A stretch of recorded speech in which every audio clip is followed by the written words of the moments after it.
I need to begin tonight's show with an admission of error. For more than a decade, I have been saying in all kinds of venues, in my written journalism, in speeches, and interviews, that the most bizarre and surreal aspect of American journalism is that getting caught lying is no barrier to advancement and success. Specifically, I've long said, as long as you lie for the right people and causes, namely to advance the interest of neoliberal global economic institutions or do the bidding of the U.S. security state, then I said, you can lie for as much as you want and it will not have any impact whatsoever on your career in corporate journalism. But that formulation that I long endorsed is far too generous to the point of being misleading. Indeed, it's actually untrue to say that getting caught blatantly lying has no effect on one's career in corporate journalism. I was wrong about that. It does have an effect, a very big effect. Namely, the more you lie on behalf of power centers, the more advancement, promotion, and success you will be guaranteed in the world of corporate journalism. Indeed, even that amended formulation still does not go far enough. It is really not hyperbole to say that if you really want to rise to the top of the heap of corporate journalism, lying on behalf of power centers is a requirement. Conversely, if you're unwilling to lie for those power centers, then success in corporate journalism is all but impossible. It's a requirement for the job. It's really astonishing because it's literally true. The journalists who lie most frequently, casually, and aggressively on behalf of government and economic power centers are the ones who shoot to the top of the corporate journalism ladder. You can easily trace in real time how the lies that come out of the mouths correspond perfectly to their ascent. The lies are like the jet fuel that propels them to the top.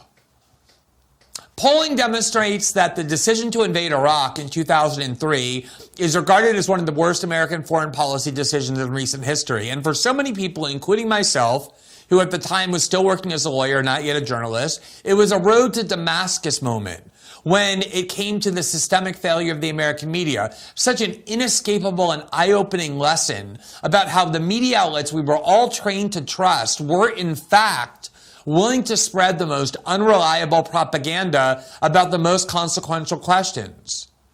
Primary blame for that war rests with the political leaders who advocated for it and ultimately had the power to initiate it, starting with George W. Bush and Dick Cheney, and the band of neocon propagandists working for them in the White House and throughout the media who deceived the public into believing false claims to secure popular support. People like Bush's speechwriter David Frum, Bush-Cheney Communications Director Nicole Wallace, roving warmonger Bill Kristol, all of whom, notably, now occupy very prominent positions in the U.S. media. Frum is a staff writer for The Atlantic and a CNN and MSNBC favorite. Wallace is beloved among liberals as she hosts her own 2-hour program every day on MSNBC. And Kristol runs a publication funded by billionaire anti-Trump fanatic Pierre Omidyar, who previously funded The Intercept, which I had co-founded, and is also an MSNBC and CNN regular. Because, as I noted, the more one lies to serve the interests of the U.S. security state, the more one advances and is promoted in the corporate media. And few lied with more gusto and glee than they.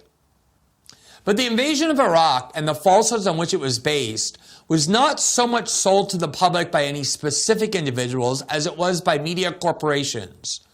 And while Fox News was almost unanimously united in support of that war, their role was really minimal since conservatives were already largely on board because it was a Republican administration pushing it. What was required above all was for that support to spread beyond Bush and Cheney's conservative base and to infiltrate liberal America. And that's exactly what happened, which is why more than 70% of Americans supported the war when it was started in March of 2003.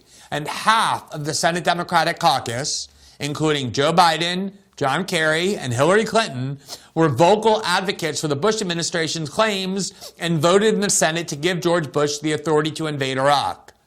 Fox News obviously had no capacity to convince American liberals of anything. The outlets that could were the ones that played the critical role in securing public support, and the most prestigious media outlets trusted by liberals were almost entirely united in support of that war. The New Yorker, The Atlantic, The Washington Post, CNN, NBC, and most of all, the New York Times. Throughout 2002 and 2003, the Times published one front-page story after the next, based almost entirely on anonymous sources inside the CIA, the NSA, the Pentagon, and the Bush White House. They peddled those claims uncritically, without ever seeing any evidence for them, just vesting their anonymous sources with blind faith, treating their pronouncements as gospel. And thus did millions upon millions of American liberals come to believe claims that were simply false. Saddam Hussein was attempting to purchase special aluminum tubes that could only be used for nuclear weapons fuel. Al-Qaeda maintained secret training camps in Iraq. Iraqi defectors were working with the CIA and had personally witnessed, quote, renovations of secret facilities for biological, chemical, and nuclear weapons in underground wells, private villas under the Saddam Hussein hospital in Baghdad as recently as a year ago, and so on and so forth. By 2004, as the war that Bill Kristol promised would be over in a matter of weeks instead raged on through a vicious guerrilla insurgency, it had become indisputably clear that many, if not most, of the claims the New York Times published uncritically on its front page, the claims that played such a vital role in tricking liberals into supporting it, were factually false. Whoops! Even for an insular media that refuses to hold itself accountable, that mistake was far too glaring and grave and deadly to simply ignore or pretend it didn't happen. So in 2004, the New York Times published what it called an editor's note, which was intended to be its mea culpa, explaining to its readers why it convinced them of so many claims that turned out to be factually false. Its central confession? The paper was far too willing to publish assertions fed to it by anonymous sources inside the government and the intelligence community, along with the Iraqi exiles eager for regime change. Now, the New York Times, in that editor's note, wrote, quote, "We have found a number of instances of coverage that was not as rigorous as it should have been," starting with great understatement. In some cases, the paper said, information that was controversial then and seems questionable now was insufficiently qualified or allowed to stand unchallenged. Looking back, we wish we had been more aggressive in re-examining the claims as new evidence emerged or failed to emerge. It went on. The problematic articles varied in authorship and subject matter, but many shared a common feature.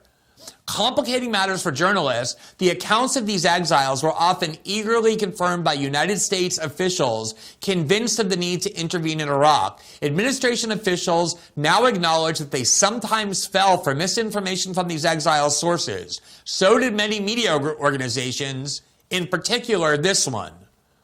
The Times then gives this example. On September 8, 2002, the lead article of the paper was headlined, quote, "U.S. says Hussein intensified quest for A-bomb parts."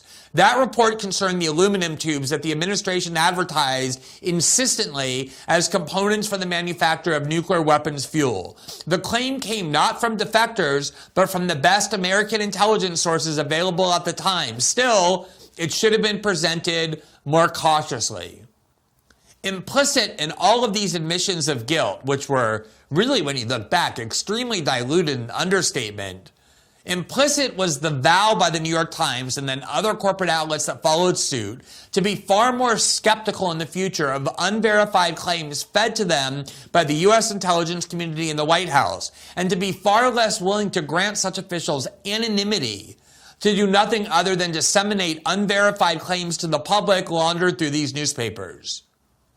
Now, for anyone who has been minimally sentient during the Trump years and since, can anyone claim with a straight face that the New York Times and these other corporate outlets learned any of the lessons they claim to have learned or fulfilled any of these pledges? Russiagate, the fraudulent scandal that dominated American discourse.